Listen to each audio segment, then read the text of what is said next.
Hey folks, my name is Miss Midha, and today we're going to focus on the following question.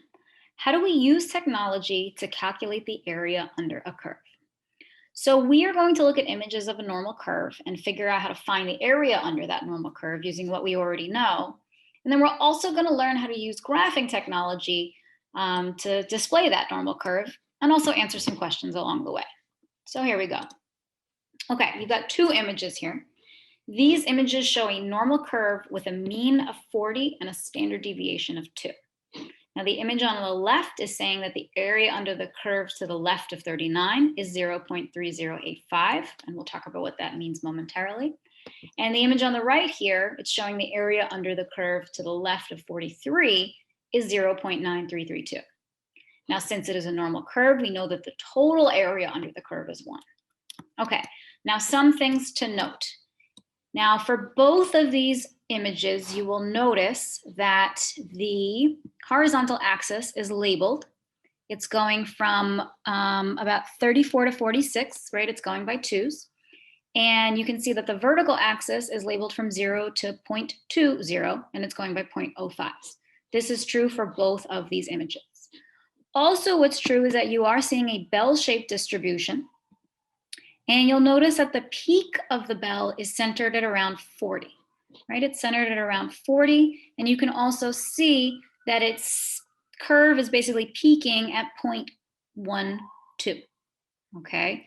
So we can tell all of that information based on these two images. Now, the thing that's different about these two images is what it's saying up here, right? The area under the curve to the left of 39 is 0.308. So what that's saying is that the area under the curve is shaded here from 34 to 39. And here, the area under the curve to the left of 43 is 0.932. And that's telling us, well, the area that is shaded from 34 to 43 is 0.9332.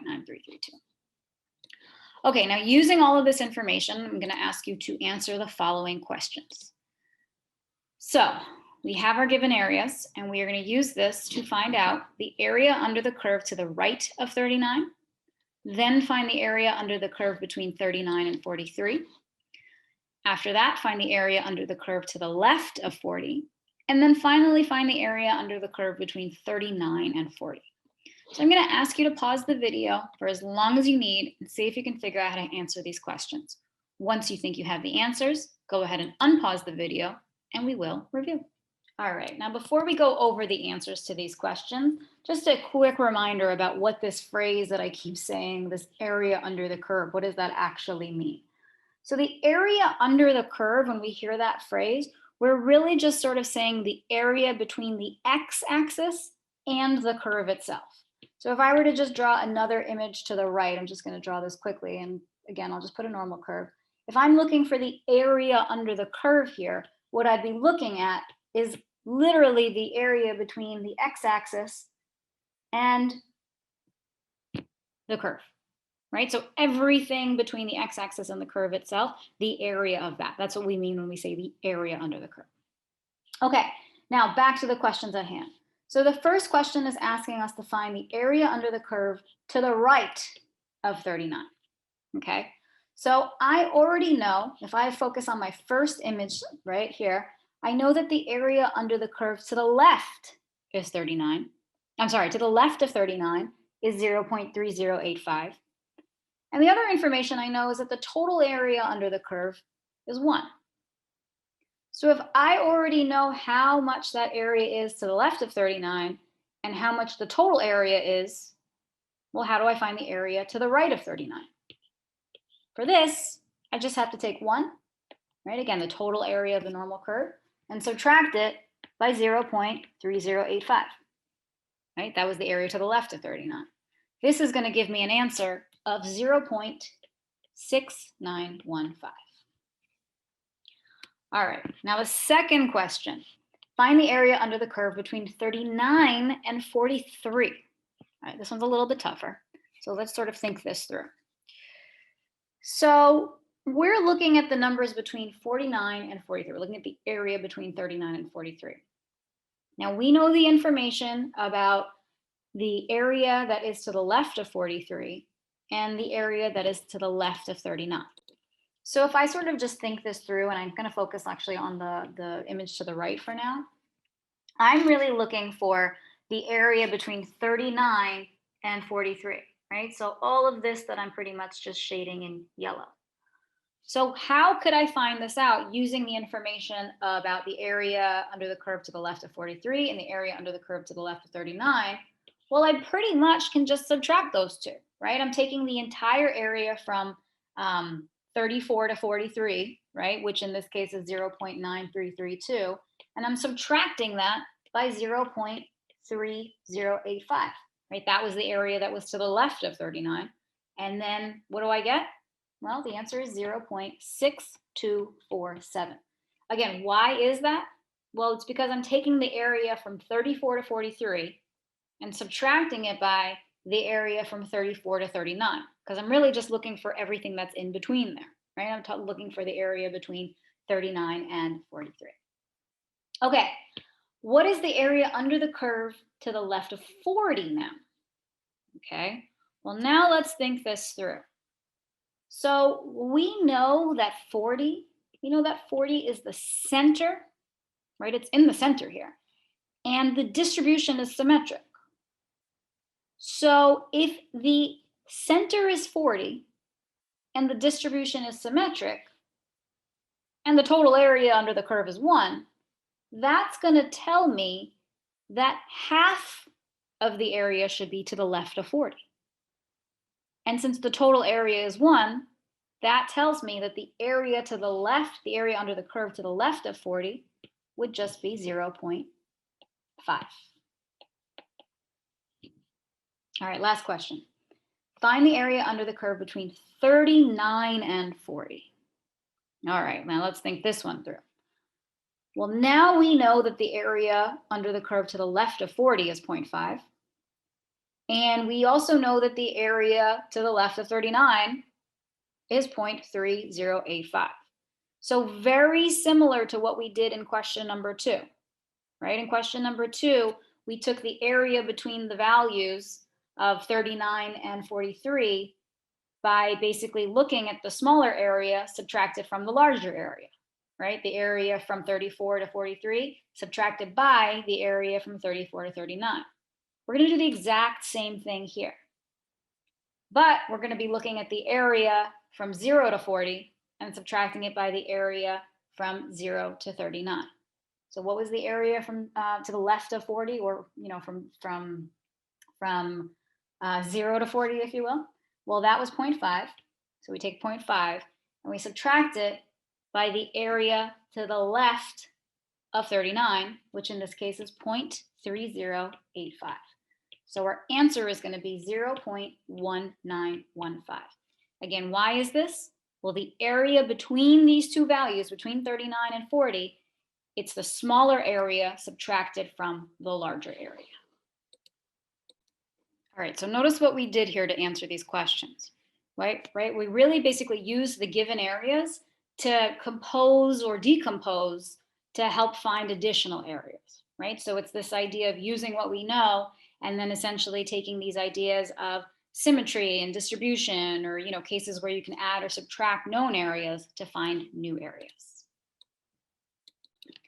Okay, now before we close, I want to show you how to use graphing technology to display these normal curves, right? The same normal curve, but I want to show you using graphing technology. So you can actually find this exact normal curve with all of these distributions at the following website. So you can go ahead and just, I know you can't click on the video, but you can just enter this web address in your web browser, and I'll show you how this works. Okay, so once you go to this website, and again, the address is up here as well if you need to write it down one more time, you'll notice that this is the exact same normal curve as we had in the previous screen, right? You'll notice here that there is a mean. Well, first of all, it's a normal curve, right? It's telling you that it's a normal curve. And you can see that it's a normal curve with a mean of 40. So that symbol is telling us that this is the mean of 40. And our standard deviation of 2. This is our symbol for standard deviation. Okay. Now, it's also telling us what area under the curve we're looking at. Where is that? Well, that's given right here. So if I just sort of focus on what's down below over here, this is really saying, okay, well, we're finding the area under the curve for values less than 39, right? How do I know that? Well, it's going between 0 and 39.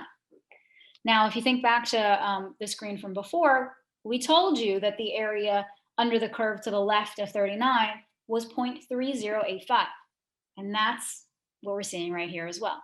So what's great is that you can use this technology to actually help you find the areas under the curve for any values, right? To the left, to the right of whatever values you're looking at, and so on and so forth. Now, just a note about some of these other buttons, because you will want to know how to use them when I show you how to create your own. This button right here, this is actually the button that's clicked right now. This is calculating the probability of a left-hand distribution. Oops, so this one right here is calculating the probability of a left-hand distribution. The one in the center, it's just calculating the probability of a distribution. You pick that distribution. And this one right here, it's calculating the probability of a right-sided distribution. Finally, this button here, we're not going to use this one, but this allows you to toggle between the graphs of the probability density function and the cumulative distribution function. So just something to note.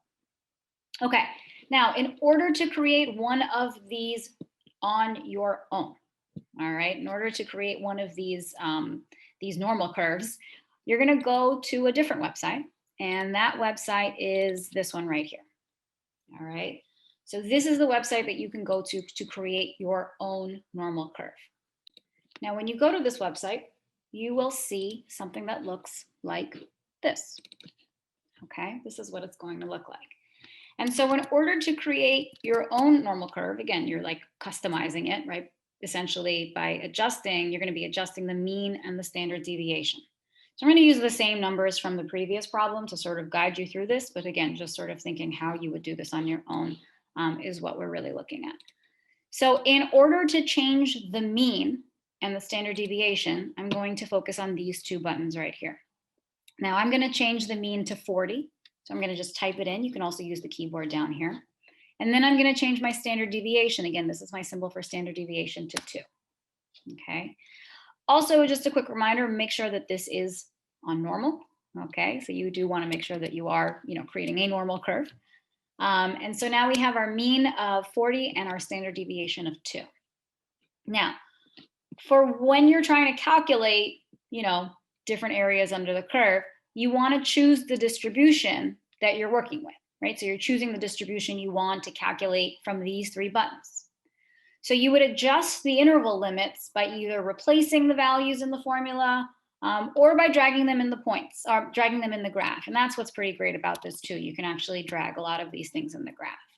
So I'm going to just show you one more time how the area under the curve to the left of 39 works. And then I encourage you to try all of the other ones as well.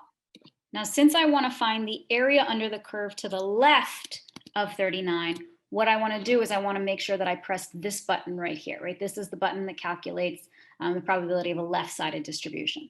So I would click on this button, and then all I have to do is change this number right here. Again, I want it to the left of 39, so my X values are going to be less than or equal to 39. So I just type 39 in, and then lo and behold, it actually shades that area that is to the left of 39, and then it tells me my answer. Now, again, I did mention that you can drag these points over. You could also shade you can find the area under the curve to the left or right or whatever values you're looking at by dragging this point, right? It'll shade it for you. So 2 different ways that you can calculate the area under the curve given a certain value. I'm going to go ahead and just stick with typing because sometimes when I drag stuff, it doesn't give me an exact answer. But that is how you can use graphing technology to find the area under the curve for your normal curve.